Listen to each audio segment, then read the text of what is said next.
Kalau saya awalnya kita ini semua minoritas ini, orang-orang Tionghoa ini tak kenal maka tak sayang. Pandangannya ini orang yang suka melanggar aturan. Kita cuma diperlihatkan itu kan kalau FPI itu razia. Tapi teman-teman saya tanya, kita berpandangan begini kepada FPI, kepada Habib ini, emang kita pernah dirugikan? Ternyata teman-teman bilang, kita nggak pernah dirugikan loh.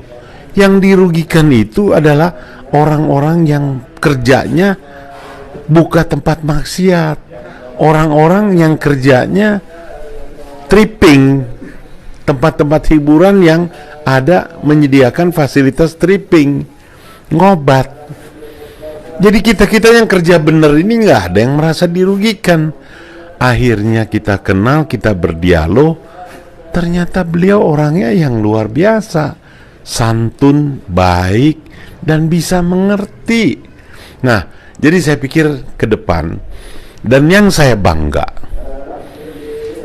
mungkin kalau nggak ada FPI ini, nggak ada Habib Rizik ini, Ahok menista ini nggak ada yang marah. Ini yang saya senang, beliau tampil terdepan, memelopori, tapi adem, nggak dikasih briefing, tidak karena Ahok ini Tionghoa, tidak karena dia Kristen, tapi karena dia menista agama. Demikian juga pada saat di KPK, FPI turun demo itu bukan karena dia Tionghoa, bukan karena dia Kristen, tapi dia korupsi. Ini yang menyebabkan saya jadi sama, seiring dengan Habib Rizik dan teman-teman FPI bersama-sama berjuang. Jadi gerakan kita ini bukan gerakan rasialis. Gerakan kita adalah gerakan menuntut keadilan untuk menjaga negara Pancasila ini supaya tetap utuh, tetap bersatu. Bersatu utuh itu kalau semua diperlakukan adil. Kalau agama mayoritas yang dinista tidak bisa diadili, bencana ini. Nggak ada lagi orang yang percaya kepada hukum. Jadi saya kira pandangan negatif terhadap Habib Rizik ini harus dibuang. Dan teman-teman saya ini hari ini bikin iklan di koran Rakyat Merdeka, satu halaman itu berterima kasih, wabil khusus katanya itu kepada Imam Besar FPI. Itu benar-benar teman-teman saya tergerak. Lius ini Tionghoa luar sebagai komunitas politik.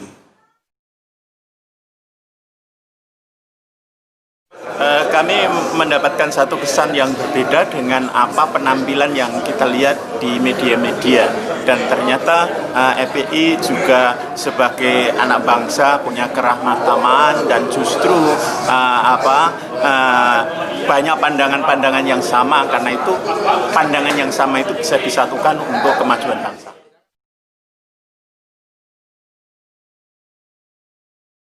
Setuju, iya.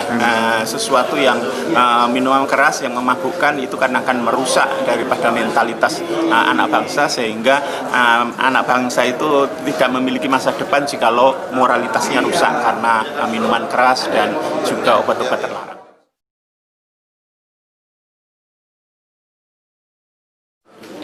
Kami pertama mendengar bahwa FPI itu satu organisasi keagamaan yang cukup keras, tapi ternyata di saat kami datang bersama para pendeta dari semua daerah yang hadir pada sore hari ini, melihat bahwa FPI tidak seperti apa yang kita bayangkan dan kita lihat selama ini.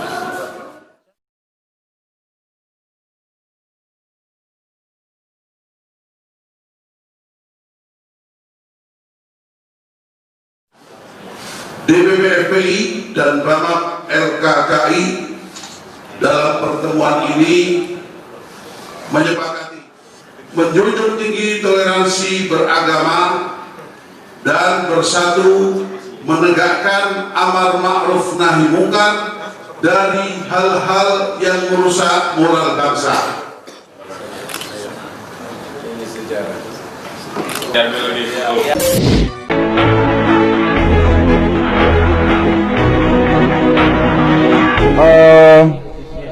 FPI sebuah front pembela Islam, dari namanya sudah kelihatan,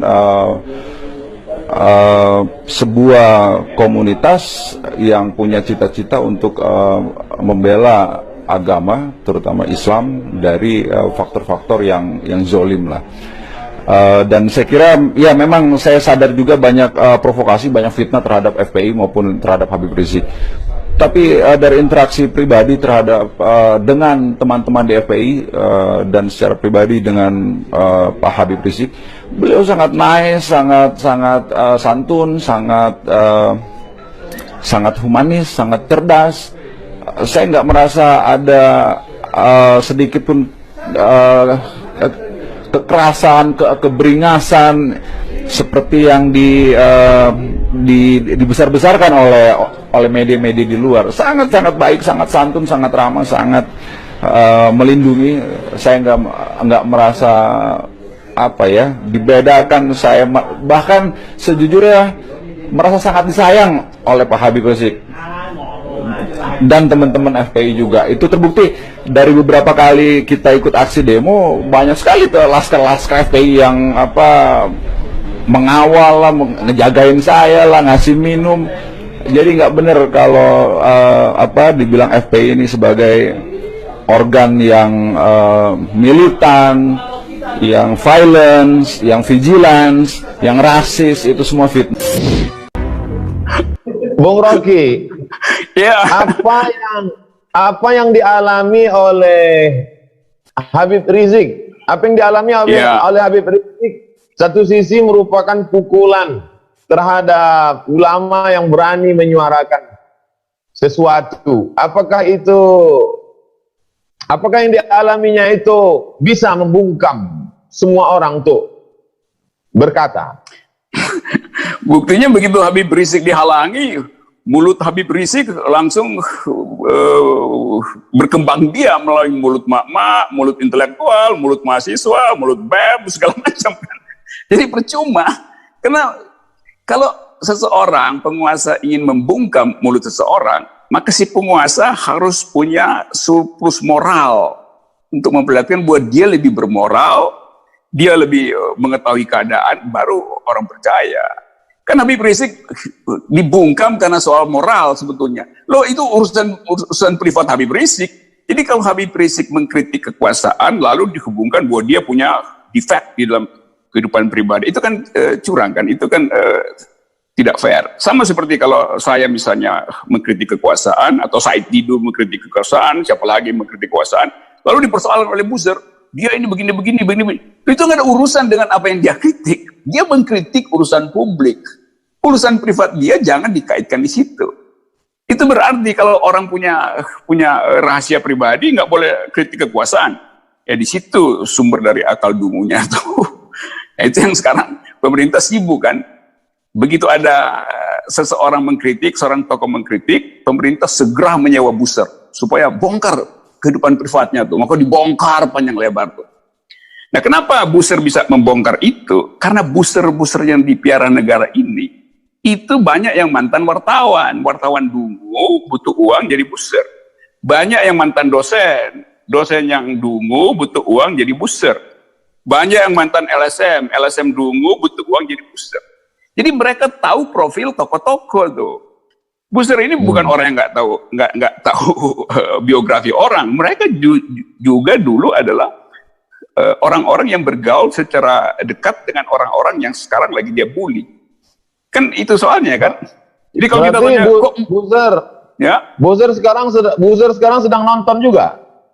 Oh, pasti lebih banyak yang nonton ini. Saya pasti selalu merasa begitu, karena itu saya hina-hina aja mereka di sini sekarang kan, karena saya tahu mereka lagi nonton. Berarti beberapa hari ini kita siap-siap lah menerima berita baru ya. Itu artinya bagus juga kalau mulai ada kan pembuktian bahwa nanti Abdul Somad, Rocky Gerung bakal dibully setelah ini, itu membuktikan Buser lagi nonton, bagus juga. Ada usaha untuk melunakkan Bung Rocky. Wow, banyak betul. Di antara yang bujuk. Gimana cara yang ditempuh? Wow, mengerikan. Nanti saya WA aja, saya DM aja. Tapi kalau DM nanti Buser penasaran. Ya Buser udah ngerti lah, kalau saya kasih sinyal DM, berarti besok itu dia akan berupaya untuk nyusup, menghack ke nomor WA Ustadz Somad itu, atau nomor saya. Itu udah standar prosedur. Wong WA BEM aja bisa dia masukin dan diambil alih, gimana? Twitter saya kan dirampas sama Buser, sama juga kan. Dan Buser senang bahwa saya nggak punya Twitter. Dia lupa bahwa dengan nggak ada Twitter, dia nggak bisa bully saya. Sementara saya bisa bully mereka melalui forum semacam ini kan. Itulah. Iya. Itulah dungunya mereka ya, Bung Rocky. Apa itu istilahnya? Mungkin apa sebetulnya dosa besar? Apa sebetulnya dosa besar Habib Rizik sehingga dihabisi Buser? Loh, Habib Rizik itu nggak ada dosa politik. Kan dia kritik politik, lalu dihubungkan dengan dosa-dosa privat. Yang ada urusan apa? Dosa privat itu urusan Habib Rizik dengan akhirat. Nggak ada hak Buser atau kekuasaan untuk menilai seseorang selain hubungan dia dengan sesuatu yang dia anggap dia akan bertanggungjawabkan nanti kan. Tapi orang menganggap bahwa itu adalah kriminal segala macam itu. Sehingga seluruh dunia bahkan dikirimi notifikasi Interpol untuk soal yang ajaib gitu kan. Jadi biasa aja kan Habib Rizik mengkritik. Tapi tentu kita tahu Habib Rizik di belakangnya ada gerbong yang bersiap-siap untuk menjadi oposisi. Jadi dihalangi justru karena Habib Rizik punya gerbong itu. Saya untung nggak punya gerbong, tapi yang nggak punya gerbong seperti saya pun dihalangi, apalagi yang punya gerbong kayak Habib Rizik. Tetap Habib Rizik adalah tokoh politik yang punya potensi untuk menghasilkan pikiran alternatif terhadap penyelenggaraan negara ya.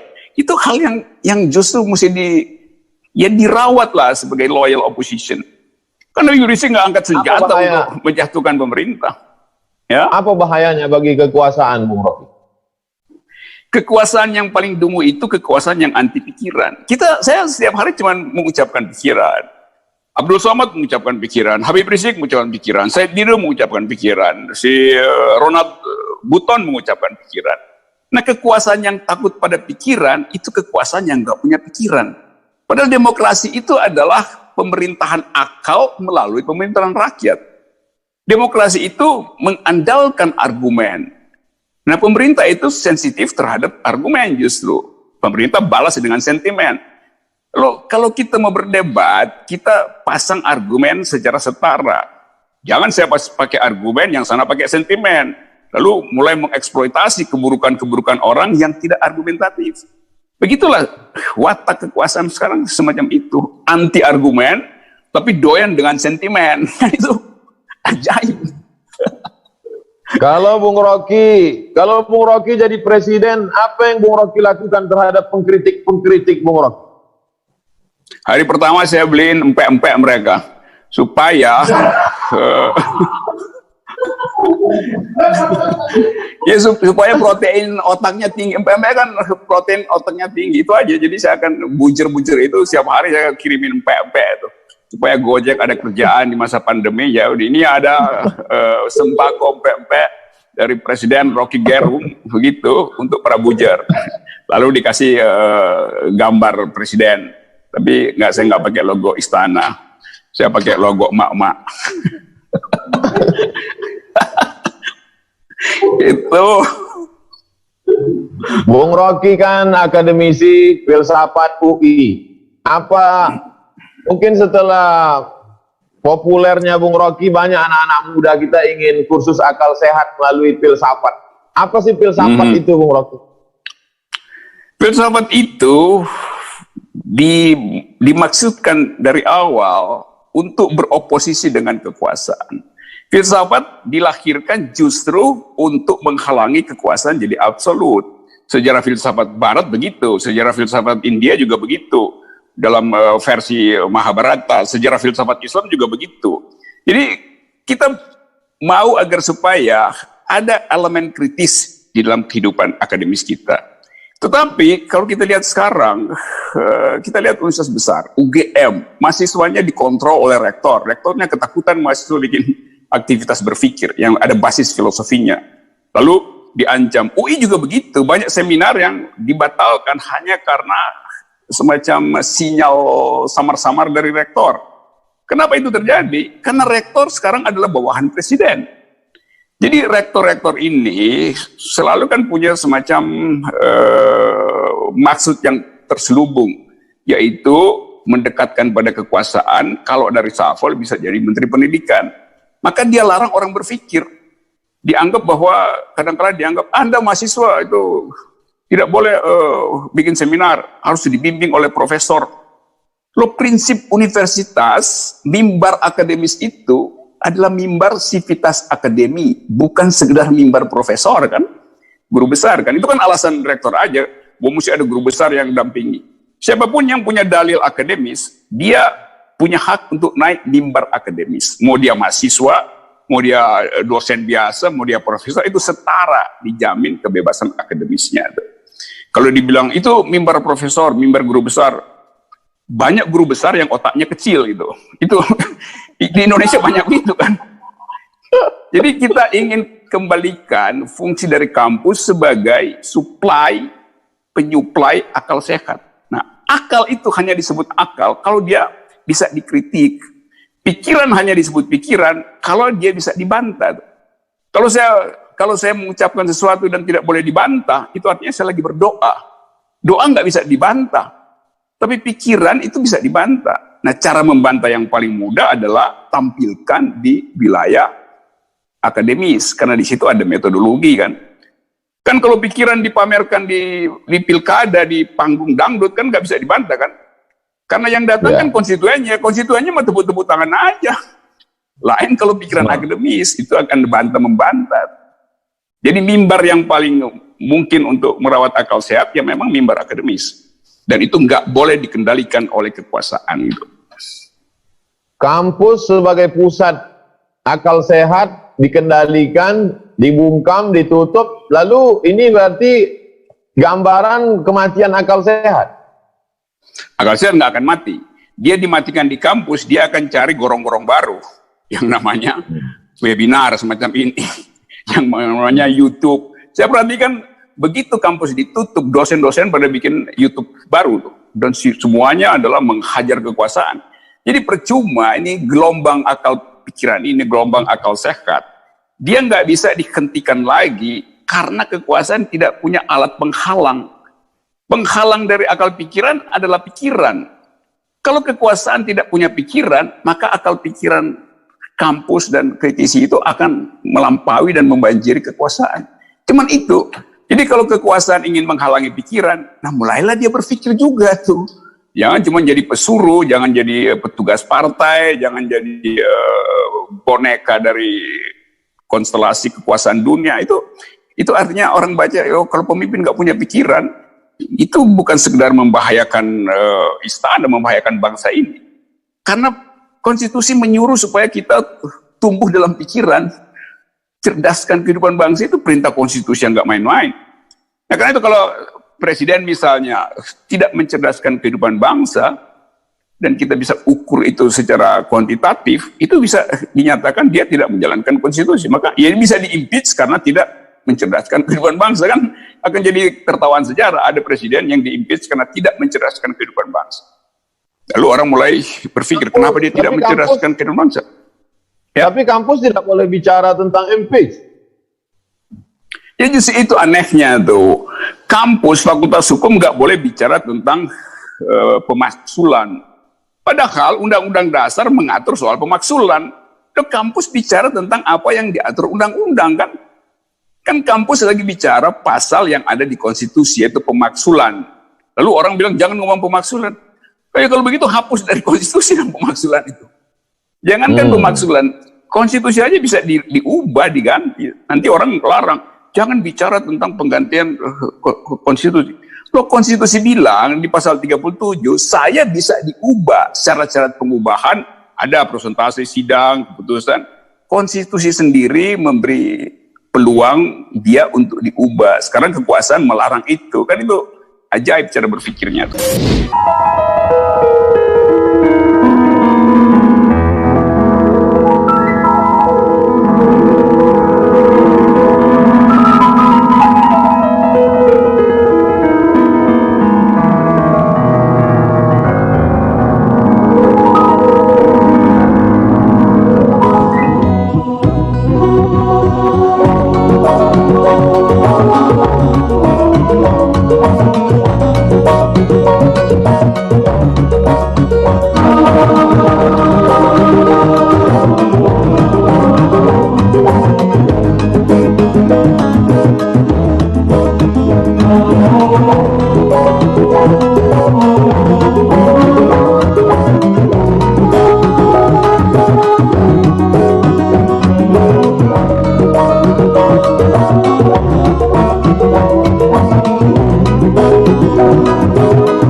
Terima kasih kepada narasumber kita malam ini, karena tamu kita malam ini benar-benar sangat membahagiakan kita semua, karena tamu kita malam ini tidak kurang dari Habib Rizik, Ketua Front Pembela Islam.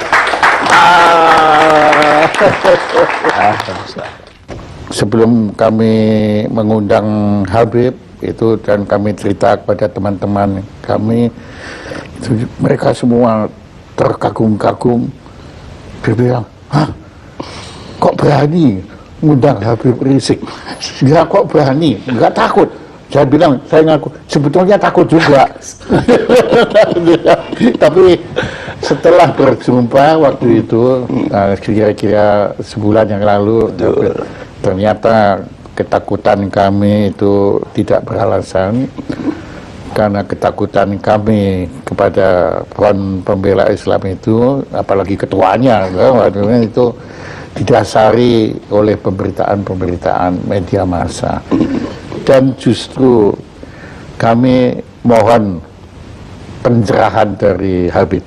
Kenapa kok sampai kita ini begitu ngeri, begitu takut? Jadi saya melihat memang, saya tidak katakan semua media, tapi banyak media-media yang tidak memberitakan Front Pembela Islam apa adanya. Jadi mereka hanya memberitakan ya sesuai dengan keinginan mereka. Saya berikan contoh.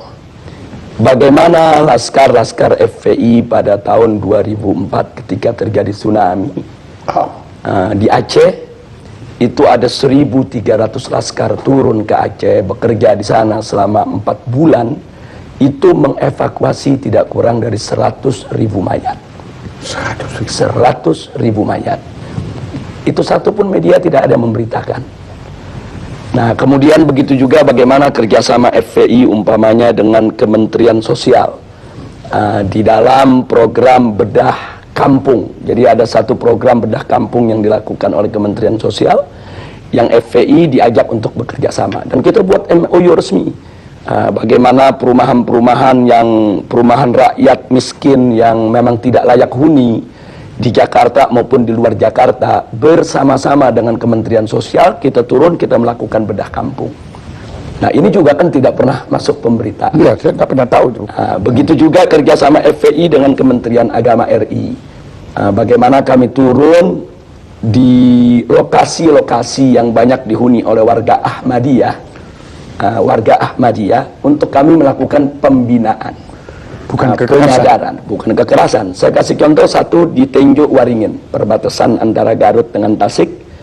Di sana kami melakukan pembinaan dari tahun 2009. Sampai hari ini sudah lebih dari 800 warga Ahmadiyah kembali kepada Islam.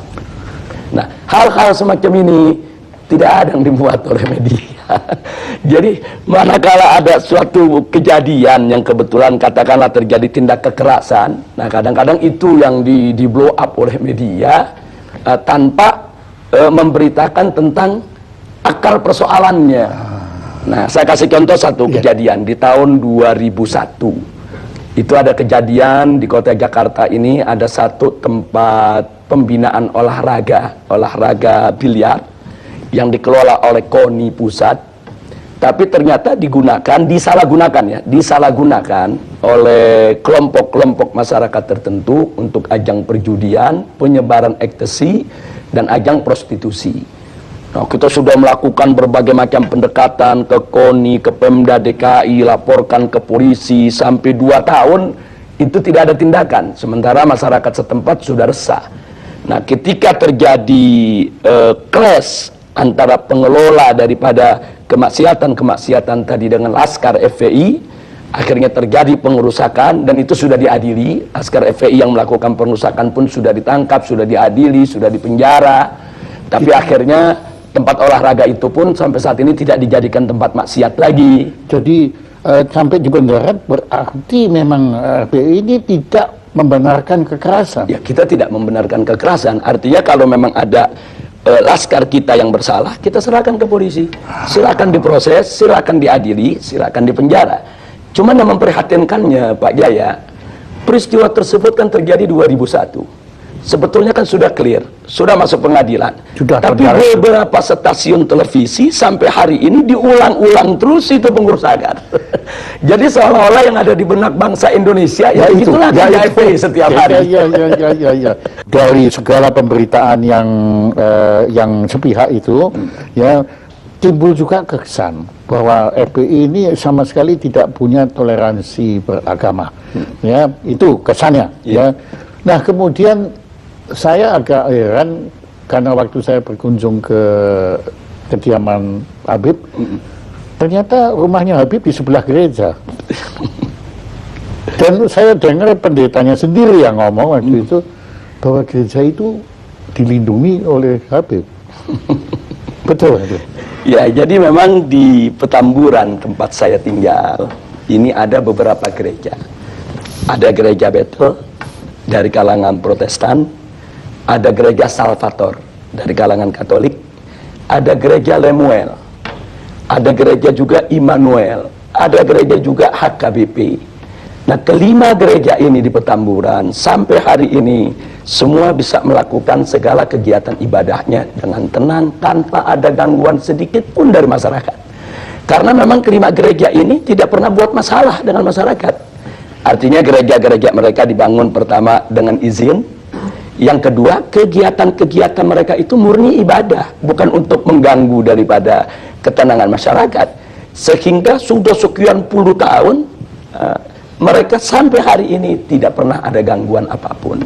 Nah, karena itu hubungan saya secara pribadi maupun FPI yang memang markasnya ada di Petamburan dengan para pendeta tadi, hubungan kita cukup baik. Mereka suka datang ke kita suka dialog. Kemudian kalau mereka punya masalah juga mereka sampaikan ke kita, apa yang bisa kita bantu mereka. Bahkan kalau lagi ada datang musim banjir, nah ini kan Petamburan ini kan rawan banjir, itu kita kerjasama.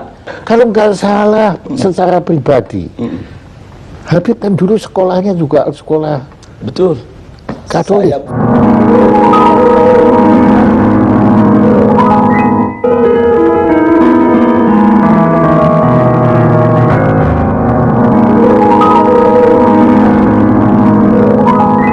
Saya di SD negeri di Petamburan, dan waktu saya SMP Kristen Betel.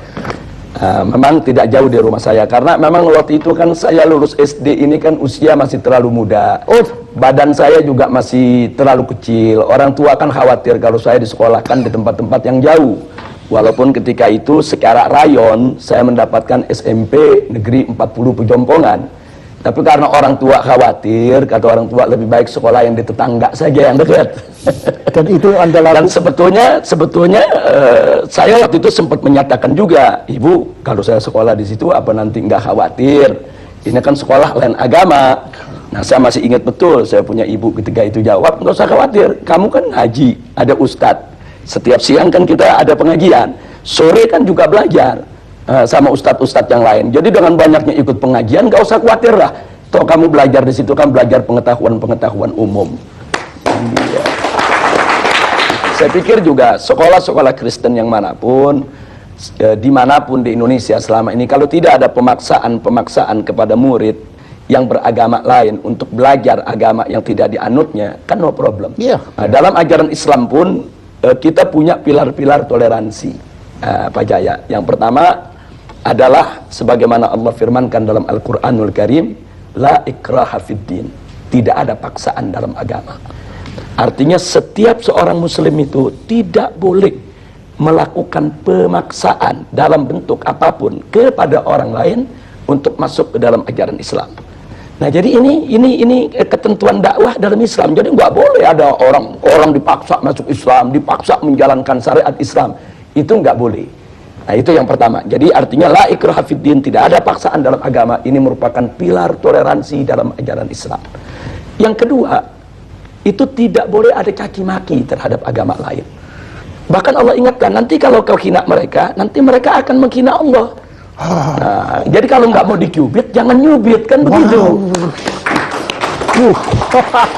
Nah, jadi ini pilar toleransi dalam ajaran Islam. Nah, terus yang ketiga ada lagi pilar toleransi yang lain, yaitu dalam urusan ibadah, lakum dinukum waliyadin. Kata di dalam Al-Quran ini Allah menyatakan kepada umat Islam untuk menyampaikan kepada orang-orang yang di luar Islam, lakum dinukum waliyadin. Bagi kalian agama kalian, bagi saya agama saya. Jadi agamamu, agamamu, agamaku, agamaku. Betul. Artinya karena itu Pak Jaya, dalam toleransi bagi umat Islam ini memang sudah harga mati. Jadi ya, aduh, ini kesan semua yang kita peroleh bukan seperti itu.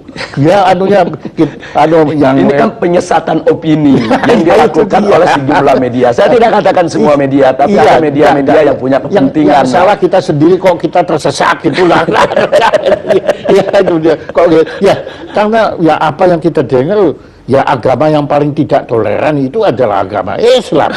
Itu yang kita dengar hari ini. Kita dengar dari Habib, ya bahwa ternyata ada 3. Sebetulnya ada 10. Ada 10 pilar toleransi. Toleransi ada 10. Paling tidak ada 3 ini yang utama yang sudah saya utarakan tadi. Dalam ajaran Islam ini, kita menerima dengan sepenuh hati konsep pluralitas. Tapi kami menolak konsep pluralisme. Ada beda antara pluralitas dengan pluralisme. Nah, kalau pluralitas itu adalah kebinekaan, keragaman. Karena itu Islam diajarkan dengan pilar-pilar toleransi yang kita sebutkan tadi. Pilar-pilar toleransi itu dalam rangka untuk kita bisa hidup dengan benar, dengan baik, dengan lurus dalam masyarakat yang plural tadi. Nah, ini kita sebut pluralitas. Nah, sedangkan pluralisme ini kan suatu isme, suatu paham yang meyakini bahwa semua agama sama, semua agama benar, semua agama pasti akan masuk surga, semua agama ini ajarannya tidak berbeda. Ini sebetulnya yang kami tolak. Nah, jadi begini, kenapa kami tolak? Bagi kami, biarkan setiap umat beragama meyakini agamanya yang paling benar. Itu hak dia. Dia bebas mengatakan agama saya yang paling benar, agama lain tidak benar. Tapi dia tidak boleh menghina agama lain. Seperti saya seorang muslim. Saya katakan, saya sebagai seorang muslim, saya beriman bahwa agama Islam adalah agama yang paling benar, selain Islam tidak benar. Itu keyakinan saya. Dan saya punya hak untuk itu. Tapi saya tidak punya hak untuk menghina, untuk mencaci maki, untuk mencerca agama di luar Islam. Nah, begitu juga Pak Jaya sebagai seorang Kristiani punya hak untuk mengatakan, saya sebagai seorang Kristiani, saya yakin Kristen yang paling benar, selain Kristen tidak benar. Itu hak Pak Jaya. Saya tidak boleh intervensi mengatakan Pak Jaya mesti ngaku Islam benar juga dong. Nggak boleh. Sebagaimana saya juga nggak boleh diintervensi, Habib harus mengakui agama di luar Islam itu benar. Nggak bisa, ini soal keyakinan. Tapi Pak Jaya tidak boleh menghina Islam. Saya tidak boleh menghina Kristen. Kalau menghina aja tidak boleh, apalagi mengganggu, kekerasan, apalagi membunuh, apalagi nggak boleh. Tapi apabila FPI ini melakukan kekerasan, itu Tidak dibenarkan. Tidak dibenarkan. Jadi di dalam organisasi FPI ini ada prosedur standar. Yang pertama, kita menunggu laporan masuk. Nah, artinya ada laporan dari masyarakat bahwa di wilayah mereka itu katakan ada tempat perjudian, ada tempat pelacuran, harus ada laporan dari masyarakat. Jadi tidak ujuk-ujuk FPI datang tanpa permintaan masyarakat. Ujuk-ujuk.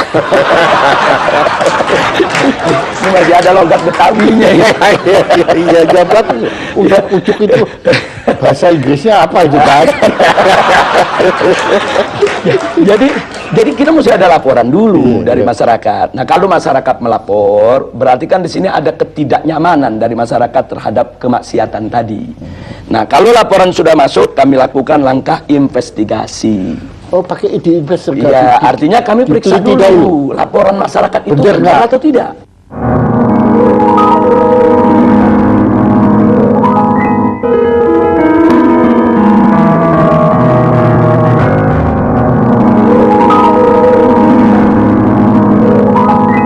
Kita himpun data, apa itu dengan film, apa dengan foto, kita himpun data. Jadi betul-betul terbukti kalau di sana memang sesuai dengan laporan masyarakat tadi. Iya, jadi makin tidak ujuk-ujuk gitu. Betul. Nah, kemudian setelah itu masih ada langkah ketiga. Setelah data terkumpul, kami lakukan pemetaan wilayah. Oh? Nah, maksudnya pemetaan wilayah begini.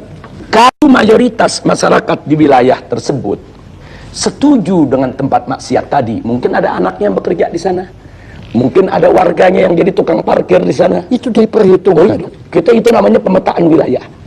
Nah, andai kata masyarakat di sana masih mendukung tempat maksiat tadi, maka kami sebut wilayah dakwah.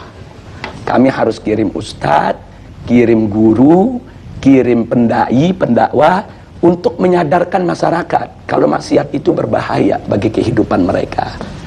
Itu bisa setahun, bisa 2 tahun, bisa 3 tahun, bisa 5 tahun. Kesadaran masyarakat ini dan kan itu pernah terjadi. Dan memang sering, bukan pernah, sering terjadi. Makanya ada sejumlah tempat maksiat sampai hari ini tidak disentuh oleh FPI.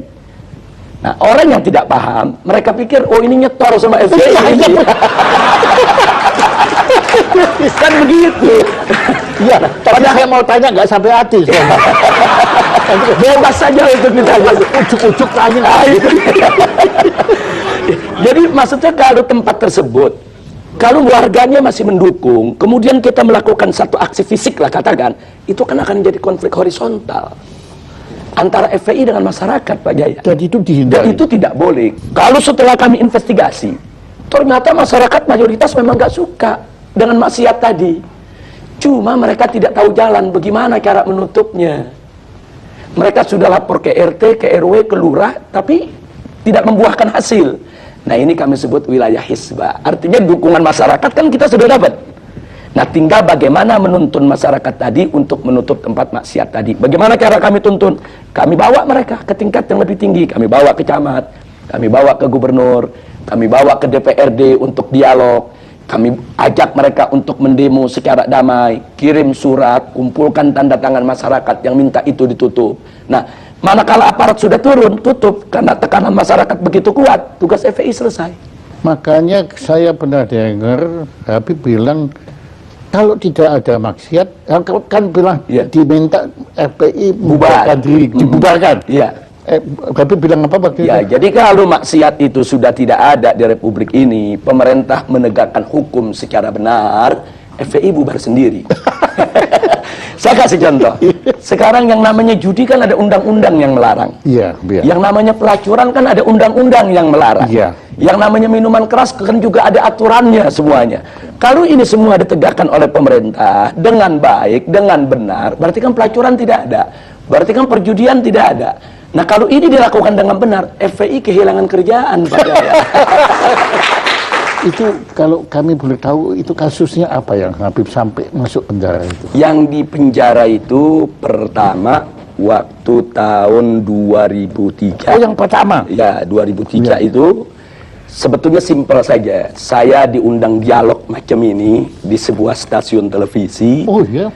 Kita berdebat dengan salah seorang perwira televisi. Nah, kemudian di dalam debat tersebut pihak kepolisian itu mengatakan di Jakarta ini tidak ada tempat judi. Nah, Tapi saya mengatakan ada tempat judi, Anda jangan bohong. Saya bawa daftar alamat-alamatnya. Ini loh alamatnya, saya bilang, tempat anu alamat sekian, tempat anu alamat sekian, tempat anu alamat sekian, dan seterusnya. Kesimpulannya, dalam forum itu polisi ini terdesak. Besoknya saya dilaporkan penghinaan terhadap pemerintah. Akhirnya saya masuk penjara 7 bulan. Nah, jadi itu yang jadi persoalan. Makanya kadang-kadang saya sekarang bercanda kalau diundang dialog oleh polisi, ini jangan kalah ngomong ditangkap lagi. Ya. Kalau kita dialog kemudian orang kalah ngomong kita dituntut kan repot Pak Jaya. Iya, untungnya saya bukan polisi ya. Itu tahun 2003. Itu pertama. Ya, tapi kalau waktu tahun 2000. Tapi hikmahnya Anda menulis ini ya, ya, betul. Nah, adapun pada tahun 2008 itu terkait dengan peristiwa insiden Monas. Nah, karena di insiden Monas itu kan ada kejadian Laskar Islam, itu kesatuan daripada berbagai macam ormas, terjadi bentrok. Ya, itu dengan komponen masyarakat yang ingin memperjuangkan untuk membela atau menolak Kepres pembubaran Ahmadiyah. Sebetulnya itu tidak perlu terjadi, cuman karena ada orasi-orasi dari kelompok mereka ini yang yang provokatif dengan mengatakan Laskar Islam ini dengan kata-kata yang nggak bagus lah, tidak layak untuk saya ungkapkan di sini. Akhirnya laskar-laskar terprovokasi nyerang mereka. Nah, tapi karena di antara mereka ada FPI yang kena biangnya kita, yang kena biangnya Pak Jaya. Dan ada yang ujuk-ujuk masuk penjara. Akhirnya masuk penjara. Pada saat kita ditangkap, polisi pun ditanya, ini Habib Rizik ditangkap pasalnya apa? Oh, nanti pasalnya lagi dicari dulu. Kalau itu benar-benar ujuk-ujuk itu. Tapi nggak apa-apa, itu semua ada hikmahnya. Anda terima itu dengan... Oh ya, itu resiko perjuangan, kita terima tanpa dendam, dan saya ambil hikmahnya. Tanpa dendam? Tanpa dendam. Nah, alhamdulillah. Nah, terima kasih Habib.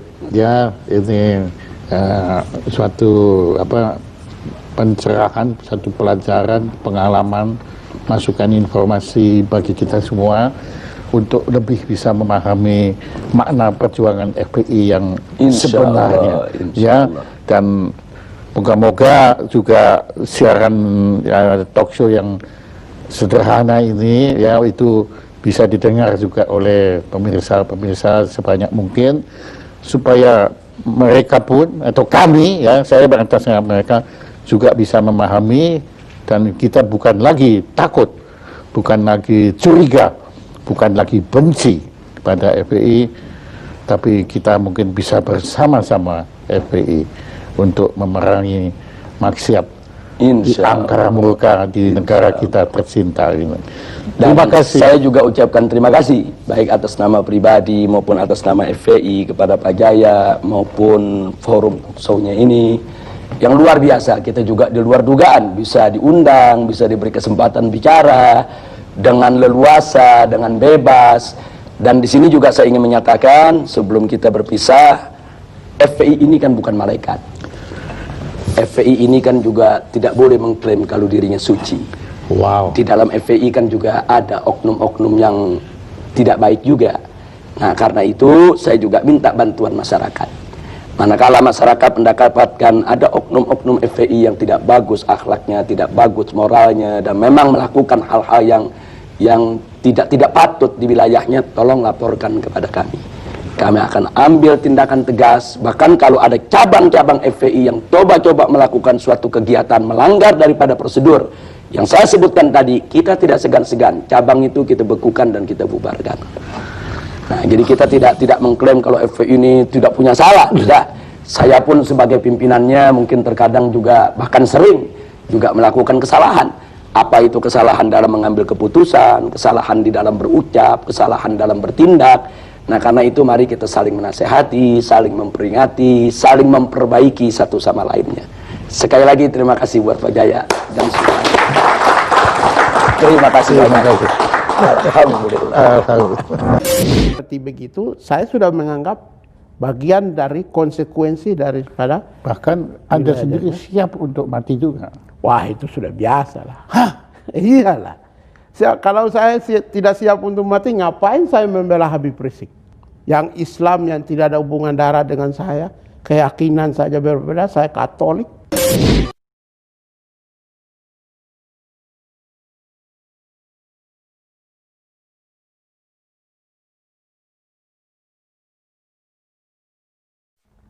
Pengalaman yang lucu adalah ketika saya masuk pesantren Tebuireng. Oh. Waktu itu Gus Dur masih hidup. Saya mengatakan, Gus, saya mau ke Tebuireng. Oke, kalau mau berangkat datang sini, nanti saya bantu. Waktu mau berangkat, saya datang, Gus, besok saya mau oke, saya bantu. Gus Dur nulis surat, tulisan Arab, hanya nama Permadi, ejaan biasa, lainnya tulisan Arab. Artinya apa ini, Gus? Udahlah kamu kasihkan ketua pesantren saja, nanti beres. Bener, saya berangkat. Ketemu ketua pesantren, surat Gus Dur saya berikan. Dia baca, dia ketawa terbahak-bahak. Wah, kenapa Pak tertawa? Ini surat Gus Dur, Bapak tentu nggak bisa karena tulisan Arab. Bunyinya begini, Pak, ini saudara saya Permadi yang bandel. Iya. Sebagai tamu, biasanya di pesantren Tebuireng harus menjadi imam kalau sholat. Tapi kali ini saya minta, Permadi jangan dijadikan imam karena Permadi nggak bisa sholat. Gus Dur baik sekali sama saya. Akhirnya ketua pesantren menerima dan kita ngobrol rame-rame dan lain sebagainya. Malah kita akrab sekali. Jadi sebetulnya hubungan antar manusia nggak ada masalah. Nggak ada. Ada satu lagi yang Anda pasti terkejut. Habib Rizik. Oke. Habib Rizik kan dikenal begitu ganasnya. Iya. Itu bayangan orang. Tetapi kalau ketemu saya beda. Saya dirangkul, saya disuruh main ke rumahnya. Saya pakai seperti ini, pakai blangkon, pakai kejawen. Dan beliau tahu kalau Anda... Lihat, saya tahu, saya kejawen. Nah, terus tamu-tamu lain datang. Waktunya sholat. Habib Rizik mengatakan pada saya, maaf Pak Permadi, kita mau sholat berjamaah. Saya tahu Pak Permadi nggak sholat. Tunggu di kamar pribadi saya. Pak Permadi ditemani salah satu santri saya. Sampai nanti selesai, kita undang lagi. Nah, kita ngobrol berdua sama santrinya. Setelah selesai sholat, saya dipanggil, diajak ngobrol lagi. Nggak ada masalah. Habib Rizik yang dikenal begitu fanatik, begitu radikal, begitu revolusioner, nggak ada masalah. Bahkan begitu bengis. Bahkan ketika itu ada seorang mu'alaf, seorang perempuan Kristen umur 16 tahun masuk Islam. Dia dibawa oleh ulamanya menghadap Habib Rizik, minta keputusan Habib Rizik, bagaimana nasib anak ini. Habib Rizik mengatakan, saya perlu saksi-saksi untuk menyaksikan peristiwa ini. 1, saksi perempuan, istri saya panggil. 2, Pak Permadi saya suruh menemani saya. Nah, ketika terjadi dialog, ulamanya mengatakan, Pak Habib, ini anak umur 16 menjadi Islam dari Kristen. Bagaimana enaknya?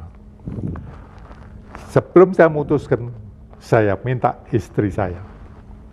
Istrinya menjawab, saya sama-sama perempuan. Tetapi saya juga istrinya Habib. Karena itu saya persilahkan Habib saja yang memutuskan. Saya akan menerima. Nah, terus Habib bilang, bagaimana Pak Permadi? Saya mengatakan, Beb, bagi saya, umur 16 itu belum dewasa. Dia belum bisa memutuskan sendiri. Karena itu, kalau dia menjadi Islam, harus ada izin dari orang tuanya. Tidak bisa sendiri. Habib bisa membatalkan, bisa menerima, terserah Habib. Tetapi perempuan ini harus lapor kepada orang tuanya, boleh atau tidak. Minta izin. Ya, untuk berpindah agama. Apa keputusan Habib? Saya putuskan sesuai dengan saran Pak Permadi. Kembalikan anak ini ke orang tuanya, suruh minta izin, atau tunggu sampai umur 17 baru datang ke sini. Loh, itu kan luar biasa sekali Habib Rizik, yang dikenal begitu galak gitu ya. Tapi itu cuma menurut saya image saja. Yang sesungguhnya Habib Rizik adalah seorang doktor dengan disertasi Pancasila. Tidak ada orang yang bisa menjelaskan Pancasila sebaik Habib. Dan saya disuruh masuk ke kamar pribadinya. Buku-buku Bung Karno itu penuh di kamar Habib. Jadi Habib adalah seorang Soekarnois.